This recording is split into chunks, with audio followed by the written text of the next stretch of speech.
Well, hello, Mr. Burke. How are you, my friend? Hi, Ace. How you doing? I'm doing great. And thank you, Maya, for setting this whole thing up with Square Books. And only one slight correction about Clete. This is not a Dave Robichaux novel at all. Yeah. Mhm. You are a man that I would say needs no introduction, but for those that have been living under a rock for the last 40 years, best-selling author, numerous award winner, 2 Edgar Awards, 40 novels, two short story collections or more. Uh, I have four now. Yeah, I think And four. films, there's been adaptations of In the Electric Mist, there's been adaptation of Heaven's Prisoners, and last but not least, one of my, if not my very favorite living writers. So I am absolutely delighted to be talking to you right now. As I said, this is Well, that's not, very kind of you. well, if Appreciate you it. could, I don't know if you could see my bookshelf, if it's really, you can see it, but it starts with first editions going all the way back to Neon Rain. And I have every book that you have done in first edition, many of them signed. So that's the kind of that's the kind of fan that you're talking to tonight. And I don't know if you've seen, in the honor of this, Mr. Burke, I don't know if you could see my shirt, but I'm wearing my Yeah, Clete yeah, Purcell. yeah. That's great. My Yeah. good friend of mine here in town, Yeah. who is another huge fan of yours, named Marquis Sledge, made a pilgrimage down to New Iberia, and I think this he Yeah. bought it at the bookstore and brought it back. So I know he's Uh, tuning in, so I'm thanking him for this shirt. Well, this has been a long time coming, a book about Clete. And I love Dave, but Dave isn't mhm. necessarily the life of the party. Life, life weighs heavy on Dave, and Clete is the fun guy in every single book. Getting to the main heart of this book, what made you decide to write a book from Clete's point of view?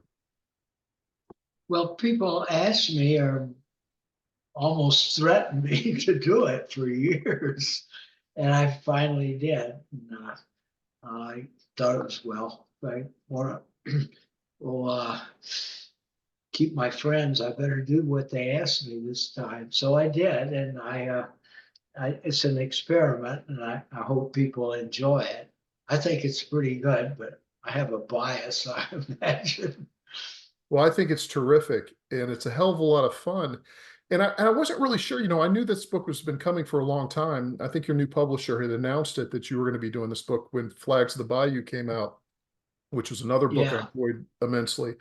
But I didn't know how you were going to do Cleet. Were you going to tell the story, through Dave's voice, or were you going to be an omniscient narrator, or was Cleet going to be? So I thought, did you struggle with that, or did you know it was going to be Cleet telling the story?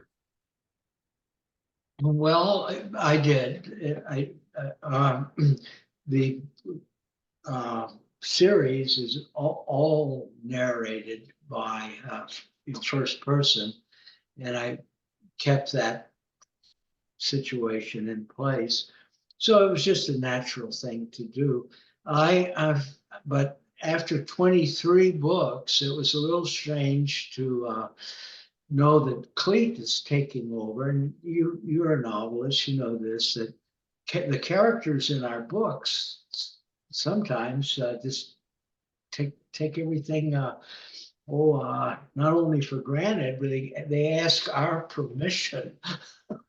I mean, they do not ask our permission to say what they feel like saying. So anyway, in the first page, I let Clete explain that. He says that Dave should have been a Catholic priest. And as a result of his not becoming a priest, he's messed up his life. And people like me have to keep him out of trouble. And that's it. That's the way Clete sees the world. Which is It's, not exactly accurate if you've read any of the Robichaux books, is keeping people out of trouble. they, Yeah. that's it. That's it. Yeah. I'm sure, I That's think anyone tuning in, again, Mr. Burke, I would imagine are big fans of yours and have read numerous Robichaux books and are familiar with the duo here of Robichaux and Purcell.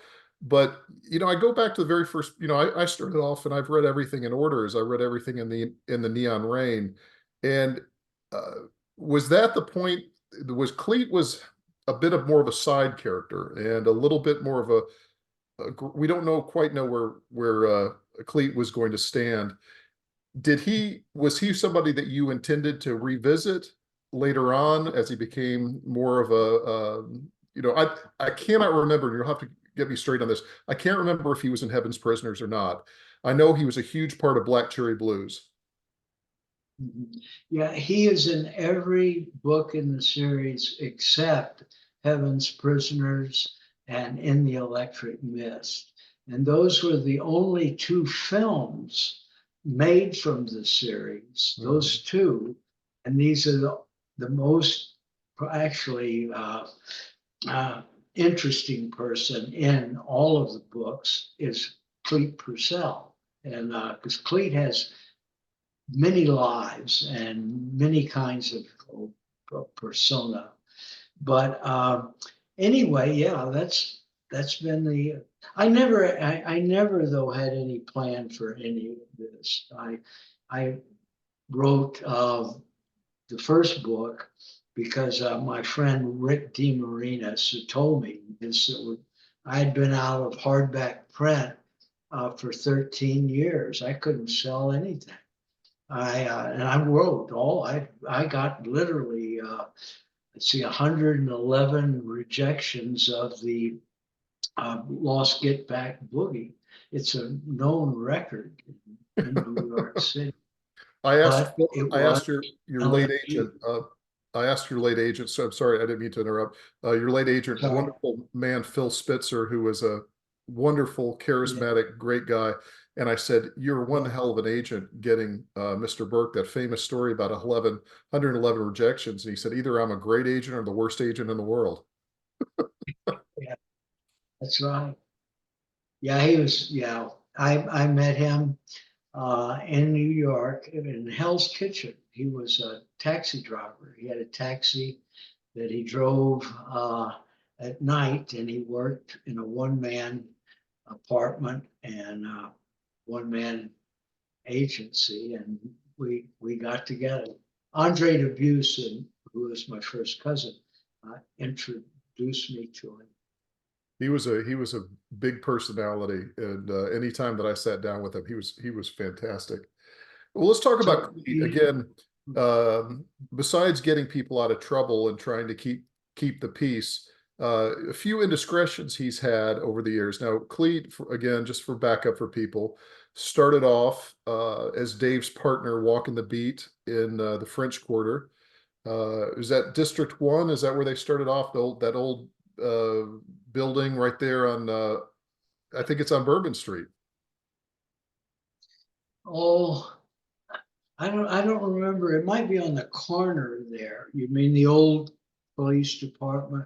The old police Yeah, it's department. not far from there. Yeah. And so they Uh-huh. would have walked the beat, got to be partners, and then, or walked the beat together, and then eventually became detectives together.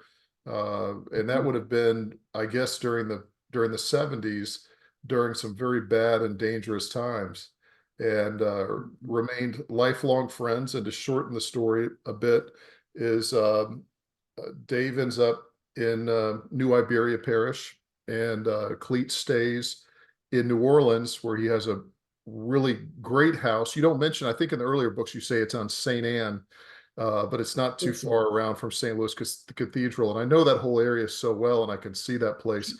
And he becomes a private eye. And according to Clete in the novel, he is not a fan of the profession of being a private investigator. He does not look at this as a noble, tarnished, untarnished man at all. A private investigator. What does he say about being a private eye? Well, he says it's a sewer. He just says all of law enforcement is a sewerage. It's, and I mean, you know, I don't think the best of cops spends a lot of time there, but there's no it cannot be any other thing. Yeah. It's, look, there are very few media that, and you know this, that all of us who write about law enforcement know that the reality is one that has a lot of grief in it. And it's, put it this way, I was a police reporter, not a lot, but I did enough to not want to do it anymore. But a friend of mine and I at the Houston Press, uh, I asked him about how he felt, and he'd been a police reporter many years, and he said, "Well, he said, this is my experience, Joe." He said about 33% are really good cops and do a good job. A third of them are eat too many. What did he say? Jelly donuts, and the last third should not be empowered to carry a gun or handcuffs, anything. They're bad news. I went into, They give the I others was a police reporter for something went away. The sound went away. that name. Hello? Are you still here? I am. Hello? Hello, Ace. Yes, your internet might be slowing down on your end. My end? Yes, sir. On Hello? Ace Atkins. On your end, Ace. You're okay. You Oh, were I can hear freezing. fine. Okay. I believe it's good now. Okay, I think we're having a little technical difficulties, but I share your opinion, Mr. Burke. I know what you mean, and I think you had you have a line in Clete where you talk about the system of law enforcement, and you even say at some point the police reporter is complicit in only listening to the public information officer who's handing out the quote as far as what's happened and telling the one side of the story. And I thought that really was dead on accurate. Did you ever notice the giveaway is when you see the passive voice used? That's right. The suspect was there's less. I've got a tooth problem. I whistle on this side. I had some surgery, so I sound a little funny. No, But not all. anyway, the point is, yeah, that I don't want to flagellate other people, and it's the same thing anywhere. That's it. There are people who are deadbeats. Other people should go to AA, and then there's another bunch that are really not good people who do a good job and try to be good people. Well, I think that's the central joy in all these books in this entire series, going from all the Robichaux books to Clete now, is these men are not Pollyannas, and they don't have either a entitled sense of power. They know exactly how dirty and corrupt the system is. They know how fixed the system is, how rigged it is for others, but they continue to try to do the right thing. But let's talk about a little bit. Dave and Clete come at justice from different talents, and so how would you describe the way Clete attacks justice as opposed to the way Dave would attack justice? Well, it's sometimes a matter of interpretation, but both men have what is the ethos of the medieval knight errant, and almost everything that I write is out of the 14th century. are in the Grecian age. And well, I make use of some of Shakespeare's stories. But the point is, there are only that many stories out there. And so it's a matter of whether or not we reach out into a deeper place. And that's what I always think of as metafiction, or just actually maybe what my father used to call the veil, the thing that's on the other side. That's the big one. And that's where Mr. Faulkner lived. And that's where Ernest Hemingway lives. And I in the last 2 or 3 days was talking about this, in part because my book, Flags on the Bayou, has multiple voices. This is, of course, was a gift to me from William Faulkner as I lay dying.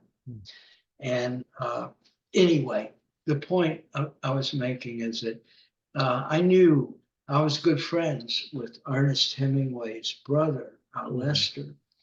And the 2 nights, I think, before Ernest Hemingway took his life, he called Hadley in Florida, and he said that something very peculiar had happened. He had found his old manuscript of The Old Man and the Sea, and he reread it.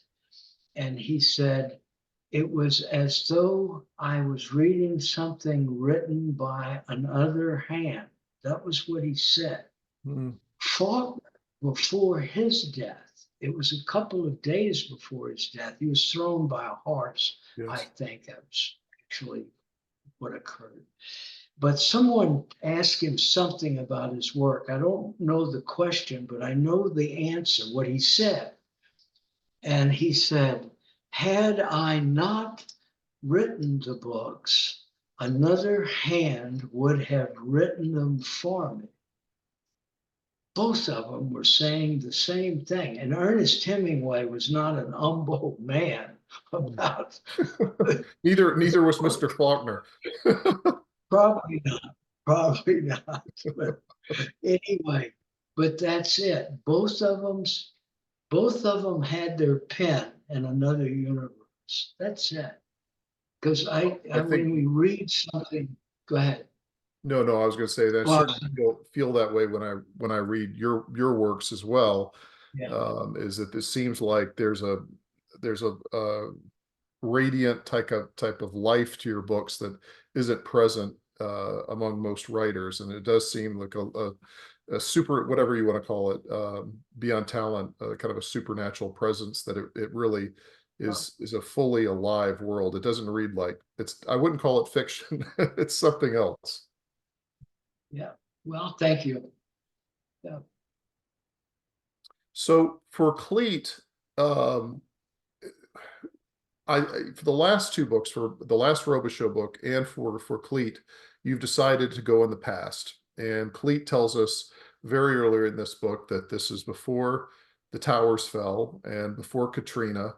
And this is something, so where along the lines of the series does this take place? Do you think it's Morning for Flamingos after that? Is it Dixie City Jam time, or what parallel time is this novel taking place? Oh, I wouldn't remember. There's somebody out there right now that is raising their hand, and I know exactly. But was it simply to have Clete as a younger man, or why did you decide to have this story set in the past? No, it has to do with the era. And this is important. It's not just important because of my books. It has to do with the historical turn. And we're seeing it at work in a precarious time. And in my generation, I always say this at least, but my generation, in my mind, is the last that will be seen as what we call traditional America. We will have that last vision. It is not the same country. I've had every person who interviewed me ask me that. I gave them a question, or they asked me the question, and I give that answer, that our generation is the last. say, well, everyone, I don't argue with them. But it was not the country it is now. It's very different. For good or bad, it's night and day. And I yearn for that time. If I had a based time travel vehicle, I'd go back there.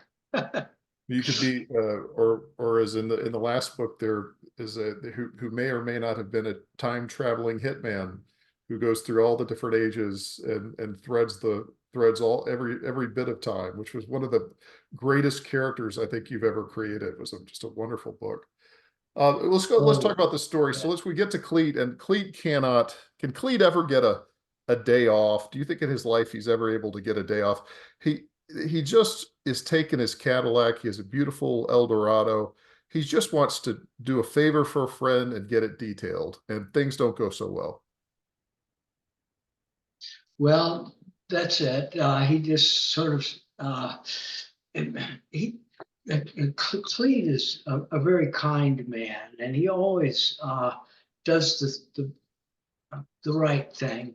And here he brings his Cadillac car that he's rebuilt, and just, oh my heavens, it's in the quarter, and he's locked it up for the night in this little patio there, and then he hears all this racket down there and walks downstairs in his puffy bathrobe, and he has the Bugs Bunny slippers on.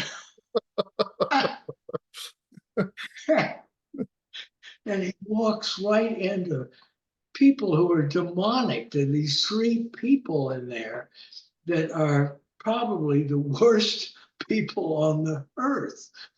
And of course, these guys don't know what they've walked into. Anyway, that's when the story begins. He's just trying to. One of the guys is a Nazi sympathizer.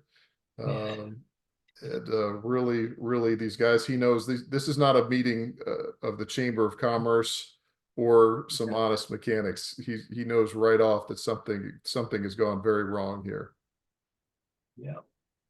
There's I want to go through kind of an overview of Clete's career, of some of the things that he's allegedly done. I'm not going to say he's done them, but maybe allegedly done. He has possibly put sand in the tank of an airplane by some mobsters in Montana. We don't know for sure, but it could have happened. In this one, this is one of my favorite lines. He's having both Clete and Dave are not fans of the feds. And after being a police reporter for a number of years, I can understand why. I understand that the feds are a different breed. And so he's getting grilled by these feds that come over to his place, the other place in New Iberia. And he said, the fed says, while we're on the subject, is it true you drove a bulldozer through a mobster's house on Lake Pontchartrain, then dumped all the rubble in his swimming pool and dug out his tennis courts for good measure? And then Clete said, I can't do the Clete like Will Patton, but he says, no, it was an earth grader. There was one, maybe it was Morning for Flamingos, where was it manure or it dumped it into a mobster's car? I can't remember what all that he got in there. Yeah, it was into his convertible, his rebuilt historic, antique convertible. Clete dumped. Dave always seems conflicted by violence, and he seems to try to come at it from a gentleman in an honorable place. But Clete, I'll tell you what, if I was a mobster, I would not want to be within 200 feet of a toilet bowl, because their head is going to end up in a toilet bowl. Clete has beaten up more men in bathrooms, I think, than anything, and more heads have been dunked in there. But he, would you call him unrestrained? Would you call Clete impulsive? What do you think as far as the way that he approaches these people, or is he fair? Do you find him to be a fair person? Well, one thing generates another thing. And these men have certain kinds of certain kinds of view of their fellow human beings. But they also have a, oh, a kind of Ten Commandments of their own. And when I hear oftentimes about the violence of the story, look, all right, number one, this is what they do and they don't. Uh, both men abide by all of the uh, virtues that we admire. They're charitable men, they're honorable, they're decent. But these are the other things that they do. If you notice that they never use God's name in vain, Mm. they never use say an unkind word or a profane word around a woman, even when they are with men. They never say anything that would be offensive to a woman. All of them. And when you finally look at their record about putting people in the plumbing or throwing with Clete's record is he actually sort of invades the entire city of New Orleans when it comes to breaking things. He throws people off of the fourth story of a building in this book. And of course, he actually aimed at the dumpster down there and he got the guy into the dumpster. But the point is, when they use violence, it is always in the protection of others. Yeah. And now Dave has another little view of the world. None at all when he gets angry, because it's a chemical kind of craziness that is really lethal. And he is a far more dangerous man. I think you said that earlier, that Clete has a much more humorous and more latitude when he gets into these situations. Uh, Dave is really afraid, and he's scared when he comes out of it too, because he can't remember. And this is not because of the booze; it's when he did not have the booze. And so, in many ways, Clete is the caretaker for Dave. And these men, the level of trust and friendship that they have developed over the years is pretty spectacular. And one of my favorite lines in this book is, and I love the voice, and I think that was such a not just, you're not just writing in his dialogue, but you're writing in a style that I think is true to Clete. It's a much shorter sentence style. It's a much more direct kind of style. It's a little bit of a more of a narrow view of the world, I would think. But Clete, so for them, and I'm sure you've been asked this 1,000 times, do you find yourself personally more like Dave, or deep down are you more like Clete? Is Clete your id? Or is there parts of you in both? Where do you come down on this? Oh, I never take my own, oh, what's the inventory? Uh, it goes, I fall asleep. I, I think everybody, but doesn't everybody wish that, for me, I wish I could be Clete. And there are parts where there are people that are bullies in the world, and there's the corrupt politician, and there are the loudmouths. And boy, sometimes I wish Clete would show up. So many times, there are people that just could really use somebody like Clete to set them straight. But what I was going to say about their friendship, which was so great in the book, um, is that Clete talks about, he's going over the Atchafalaya Basin and he's looking at the beauty of it and how gorgeous it is. And he remembers his friend Dave seeing these spectral beings, soldiers coming out of the mist. And he said he knows that it's true, because Dave told him. And I thought that was just so key and fundamental to their friendship that Clete's, Clete doesn't see it. He didn't believe it, but Dave said it happened. So it has to be true because he trusts Dave so much. And I think we all want a friend like that, because how many times has Dave picked up that telephone and Clete is there immediately? And that's a hell of a friendship to have. I guess that goes back to knightly behavior, honorable behavior. That's it. That's it. And it's the Nighty Rant of Chaucer. It's the same ethos. When you were a kid, when did you kind of get into Chaucer and Mallory? And did you read that as a young man or as a college student, or? As soon as I could read or look at pictures, I had an Arthurian book, King with the Story of King Arthur, I remember. And this was, back in when people didn't have a lot of money to buy books. And the book mobile would come every Thursday afternoon.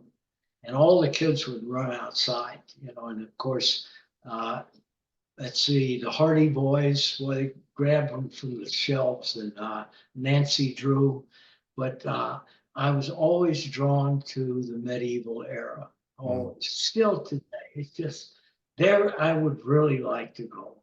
Would you consider that for a book? Because Steinbeck did that. I mean, Steinbeck went back and, as you well know, I don't have to tell you, translated some of the Mallory from old or Middle English, I guess, into Arthurian tales into modern English. Would you ever think about telling a story of that time period? No, I meant I would go back in time. Oh, you would go back. Well, packing them down. Mr. Burke, if the world, if America continues on the same path we've been on, just make sure you take me with you. Yeah. Well, we're in trouble. Yeah. One of the questions I had from you, I asked some of your readers online if they had any questions for you, and one of them was a guy that I know very well named Marco Margolanis, who's a wonderful illustrator, comic book artist, and he wanted to know, did you read comic books as a kid? Were there any comic books that who did you like? Captain Marvel was my favorite. Billy Batson and Captain Marvel. Of course, Superman, Batman, all the early stars or comics were just great. It's a tremendous art that those guys created. You remember Plastic Man? Golly, and let's see, Submarina. Oh, The Flash, guy that was a fireball. Gee whiz, I mean, who are these guys that imagined all this? And it's just beautiful art. And of course, it was all American stuff. What was Captain America? Yeah. That's it. And then the woman, golly, she had the bracelets. Wonder Woman. She could. Wonder Woman. Wonder Woman. That's it. What great characters. That's hard. Did you go to the movies and did you watch serials? Were there any serials that you? Yeah, that's it. Yeah. Oh, I love movies. I just cannot understand. Tell me if you've had this experience. You meet somebody and then you say, "Hey, did you happen to catch that on television? That old film of Shane?" I don't really go to many movies. I really don't have a lot of time. See ya. How you doing? Hey, really nice. If you haven't seen really Shane, nice. then I don't have time for you. If you have not seen Shane, I think so many writers today, especially ones working in the crime world, everybody has I think it was Robert Parker that I talked to or corresponded with a number of years ago. And he said that film had more impact in writing Spencer. He loved it so much. And then I know you're probably one of the best essay within a novel is your book that you have, Exploration of My Darling Clementine. And there's so many wonderful passages where you write about My Darling Clementine as being one of the great, if not one of the, or maybe one of the greatest films ever made. And I actually, after reading that novel, I went back and rewatched the film and saw it in a whole new light. I always had liked John Ford, but it is a staggering film. That's it. 1946, I believe. And that last scene, that last shot, when Clementine is standing on the side of the road and Wyatt Earp is about to leave, Henry Fonda, and he doesn't know what to say. He says at first, well, I hope after I get some my cows or I can come back here but he knows that death is waiting for him. It didn't happen. He lived to be an elderly man, but she knows it too, and that's this awkward moment. And then he takes off his hat like this, and he says, "Clementine, Clementine, oh Lordy, I love that name, Clementine." It just sends chills all over me.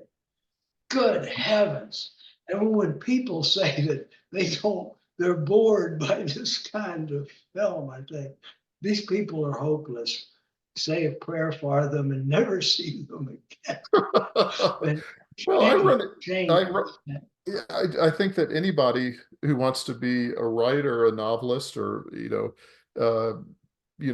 should explore classic Hollywood films. I mean, if you haven't seen what I'd call the basics, the 101s, if you haven't watched Hitchcock, if you haven't watched John Ford, Billy Wilder, you haven't watched Capra. I mean, boy, we could go on and on. I'll stop you. But I was, watching a film like Meet John Doe, Frank Capra, and boy, that film with its discussion of fascism in America could have been made today.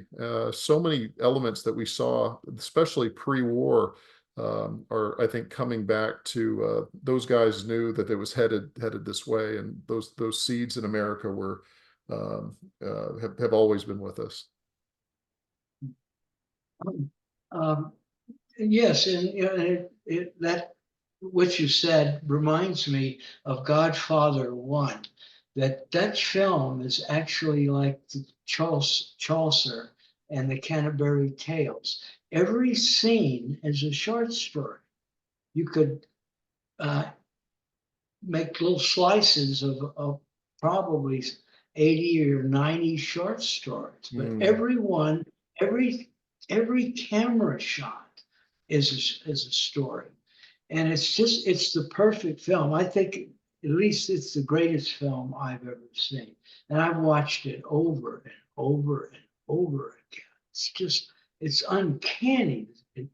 And when the producers released it, they thought it was just going to be another gangster film. Same thing happened with Bonnie and Clyde.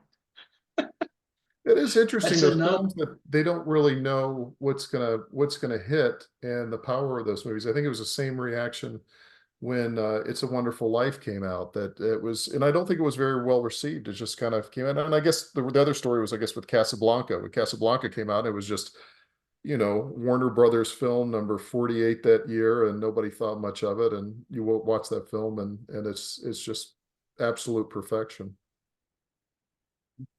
Yeah. Well, going back, we're going to circle back to books. Maya, I don't know if you're there. If there's any of the people joining us, if they have questions, we're in the home stretch here.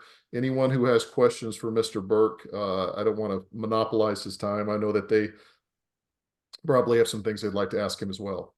Yes, I was going to say, if anybody in the audience has a question, please do leave it in the chat. There is an option to do that, and I will read out some of the questions, not all, if there's like an abundance, but some questions will be asked and presented. But yeah. So I'll go ahead and throw one out. This was from a message from my buddy who lives in Alabama, named Blue. Blue is a good buddy of mine for many years, and he lives outside, believe he lives outside Montgomery. And he wanted to know if you had ever written anything, and this kind of goes back to what you were talking about, the other hand that affected Hemingway and also Faulkner, where they felt like they were guided by something else. Was there anything ever a reader brought to your attention in your books that you missed, and then later looked at it with a new perspective of not really realizing that you had that meaning, but it was obviously there? Was anything a reader has brought to you and said, where did you get this? And then having to kind of come to an understanding of it was maybe a little, some other force was guiding you. Well, that's a good question. I don't remember the stories I write. I have blackouts. What I call them non-chemical blackouts, but they come from some place. The books do, but I do not remember them. I'll start to read them again, but it takes a while, and then I say, yeah, I got it. But it'll go back. It goes back to where it came from, and that's the way it's always been. I think the other question you're probably going to get a million times while you're talking to people about this book,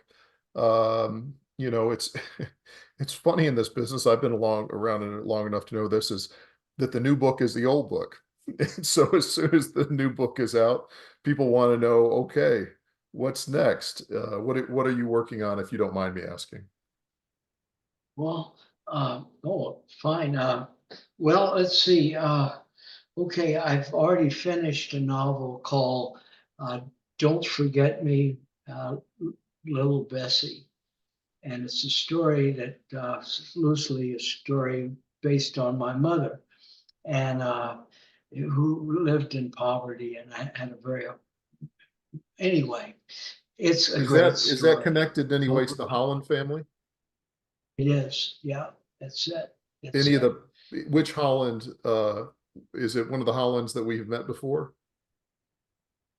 Yeah, because they're all in there. They're in and out, but it's anyway, it's the little girl, and her name is Bessie.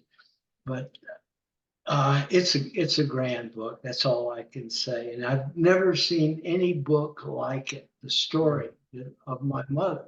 She was in effect orphaned. But anyway, and it involves some gangsters and the oil gushers in 1910 and 1915, back in those years. My mother knew the little girl who fed Davy Crockett with his 22 Tennesseans before they went into the gates and closed behind them. That my mother actually knew that little girl. How about that for reaching back into history? 1836. But anyway, what a story. The patriarch of the Holland family was a saddle preacher. He was a Baptist minister who shot and killed 9 men. And I think he was doing Reconstruction. Probably most of them had it coming. But anyway, people said when Sam Holland preaches, people pay attention. I think he's been mentioned before in some of the Holland books. He's been there, but I think that's been that's one of the continual themes in all your books is the past is not dead.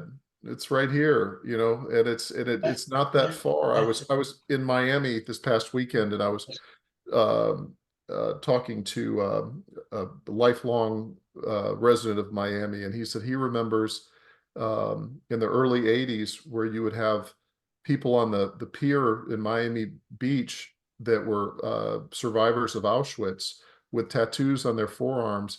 Meanwhile, supermodels were coming into the streets, and he said this was just the most odd time. He remembered just a weird period of time of cross connections. And then you think about people who are you know, of the era that grew up in the early parts of the 20th century, having connections to Civil War soldiers. And it's just you know, it's not that long ago. It's that all part of the veil?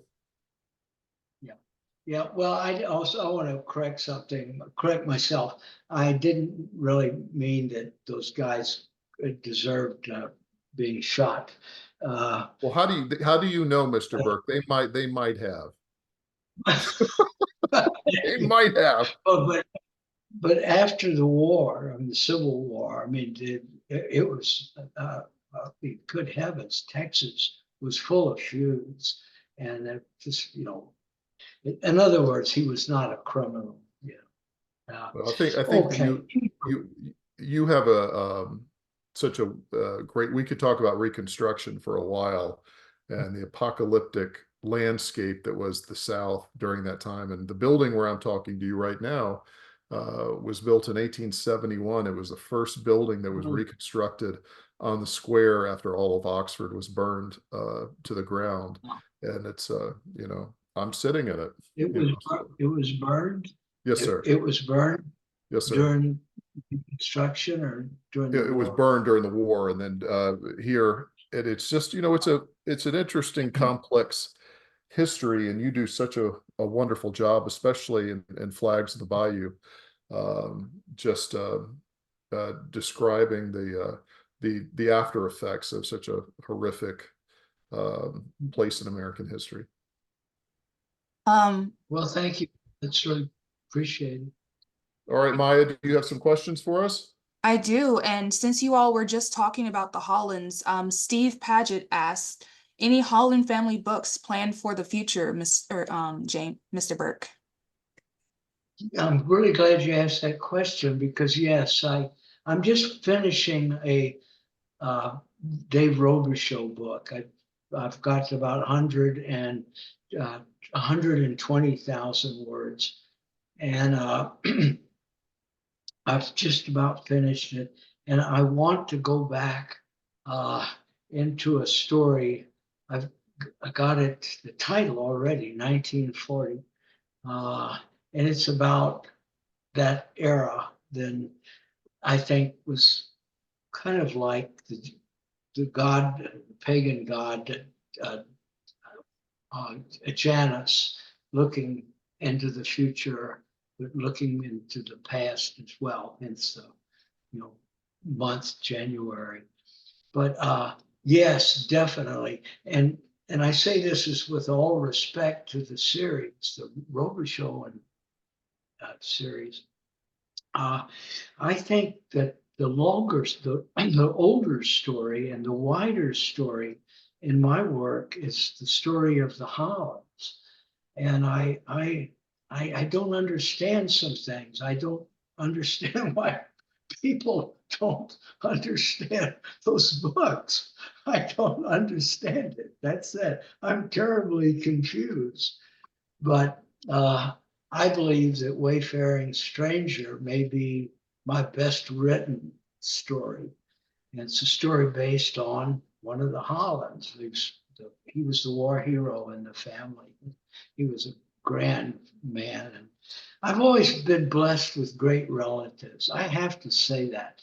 Both the Burke family and the Hollands and the Benbows were among the most intriguing people that I've ever known. And they just seem to have this intrinsic talent in them. They're all in some way creative people, but all of us are a little bit, our compass tilts sometimes. But heavens, my father used to say, son, be everything in life, but don't ever be normal. That's great advice. Did you tell your kids the same thing? Oh yeah, well, I mean, in one way or another, yeah, that you find yourself stepping in step with others.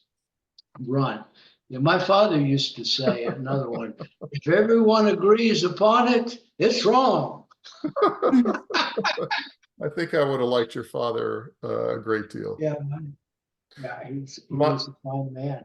Maya, another question? Yes, and I believe this was a question asked during you all's discussion about films, especially golden age of films. But Brian Brady asks, does James Lee Burke ever have an actor pair in mind for the Dave Robichaux and Clete Purcell epic movie that should someday be made? So it should be made. And so who would you cast as the roles? Okay, but which person? I didn't quite get it. I'm Brian sorry. Brady, he asked, did you have an actor pair in mind for David Robichaux and Clete Purcell should a movie ever be made? Well, two of them had been. Uh, Alec Baldwin played Dave in one film, and Tommy Lee Jones played Dave in one show. That but in answer to the question, they both did a real good job, I thought. Mhm. Yeah. I As actually, Mr. Burke, I actually really liked Heaven's Prisoners. I think, you know, I think that Baldwin didn't get enough credit. I thought Eric Roberts was terrific in it. I thought it captured a lot of the feel of the book. It's a you know, but it's funny that those two movies did not feature Clete. Now I know everybody, I know people have said this to you, but of course I think that in his prime and maybe 10, 15 years ago, I would have loved to have seen John Goodman as Clete. What That's do you it. think? That's it. Got it. And of course And he's in Electric Mist. but as a villain, yeah, he's a gangster. But yeah, John, Big John would have really been, and maybe still, he would like to, if the roles cast again. But and he's a nice fella too. I bet he is a big fan. all right, Mhm. another question for Mr. Burke from Stuart Phillips. He asked, well, he says, obviously you know Clete well after all these years, but I wonder if centering him revealed new insights into his character. Well, I don't know about insights. I usually have to just say the author is a witness to the character and the events that happen.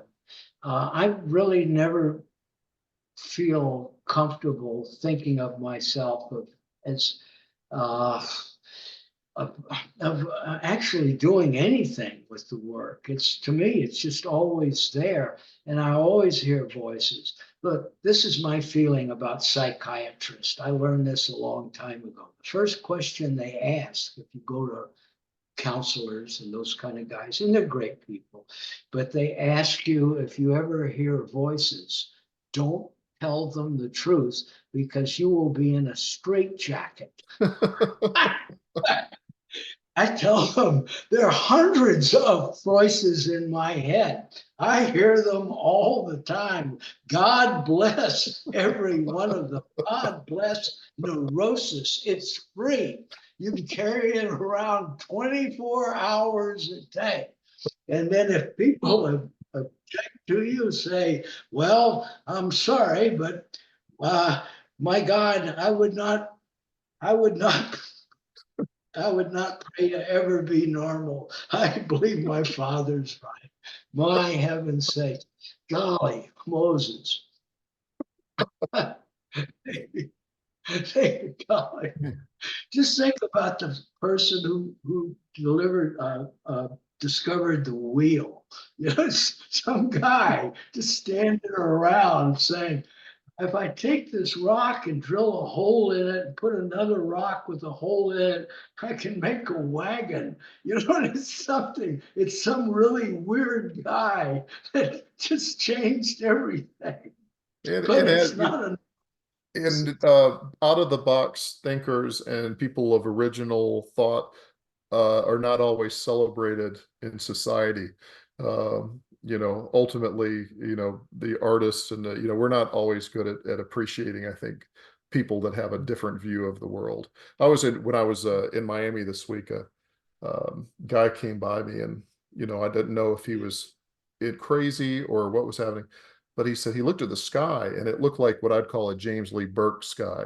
you had this great description, or not you, but Clete. Clete talks about the sky above New Orleans where some storms are coming in. He said it looked like purple fruit rumbling around in a copper bowl.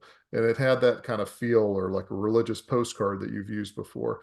And the guy looked up and he said, the signs, he said, the signs are everywhere. And at first I thought, oh God, this guy's crazy. And then I thought, well, maybe I'm the one who's crazy. Maybe this guy is the one that actually sees what's happening. So I love people that have an original take and perception of the world. If not, I think we would all be in trouble.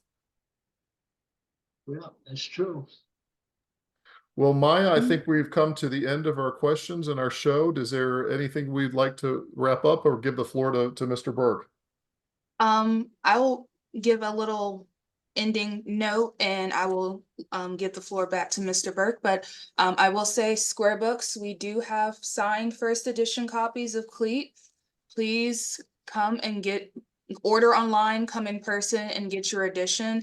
And I would be very remiss to not mention that we do have an upcoming event with our very own Ace Atkins here. It will be on Tuesday, June 25th at 5:30 at All Square Books. Come in person. We will be live streaming as well on Facebook if you cannot, but you can always pre-order your signed first edition with us or online. And yes, thank you all for coming here. Thank you all for listening. Ace, you were wonderful, and so were you, Mr. Burke. This was a very enjoyable conversation, and I leave the floor back to you. Yep. Okay. What's your name? Hello?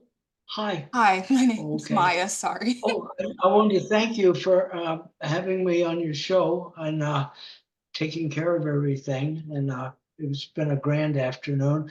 And thank Ace for being there and all the people that I hope are watching. Obviously, they are. It's been a really nice afternoon. So thank you. Well, thank you. And Mr. Burke, thank you for Clete. I think I saw Alifair online that mentioned that she had been begging you for a long time to write a Clete book. And we all have been waiting for this for quite some time. And I am telling you very straight, you deliver. It is a hell of a lot of fun. And it is a lot of fun to jump into Clete's Cadillac and ride with them and to spend some time with these guys. And it's just to say you've been an influence on my writing and is an inspiration is a vast understatement. So thank you for that. And thank you from all your many fans for giving us another book, and especially one from Clete's point of view. It is so much fun. And thank you for that. Well, thanks, Ace. I appreciate it. All right. Thank you, Maya. Thank you, everyone. I hope everyone has a great evening and stay safe. All right, thank Thanks. you. Thank you. Can you see me? Yes. Thank you. No problem. Thank you. You're all wonderful. Good night, Jim. Well, that's